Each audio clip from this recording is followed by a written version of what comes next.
We begin with breaking news. After more than 2 months on the picket line, the negotiating teams for Wabtec and United Electrical Workers in UE 506 and 618 have reached a tentative agreement. Lisa Adams, who's been covering the strike for weeks, joins us live from the Wabtec plant. Lisa, do we know when the union will vote on the tentative agreement?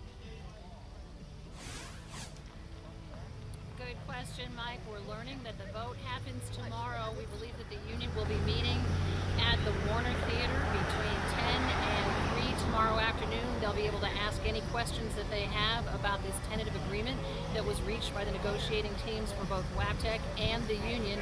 And then at noontime, there will actually be a meeting where they can ask questions. Now, I have to say, on the picket line here at this hour, a lot of people have a copy of that contract in their hand already, a big, thick document. They're reading through it page by page.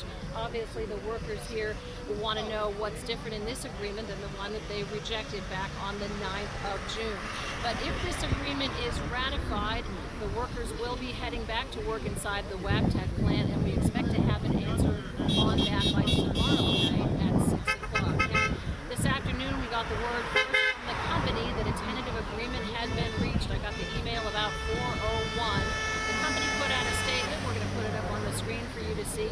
Both sides have reached an agreement. They say that preserves the industry-leading wage package currently enjoyed by the Erie workforce. It goes on to say that it provides wage increases, improves the grievance process. That was one big sticking point, as you'll recall. Improves holidays and personal days for new employees and transitions the Erie workforce to Wabtec's insurance plan. They say that that plan will provide some new benefits to the employees. And again, that was another thing the employees have been concerned about, whether they would be able to keep all the benefits that they have under the current plan right now.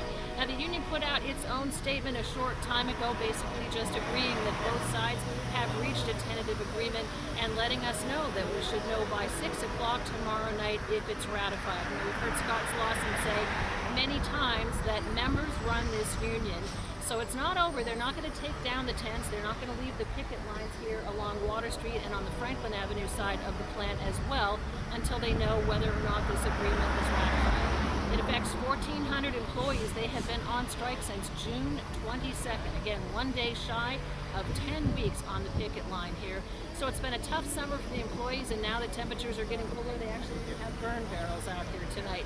So again, we should know by tomorrow night whether or not this is approved.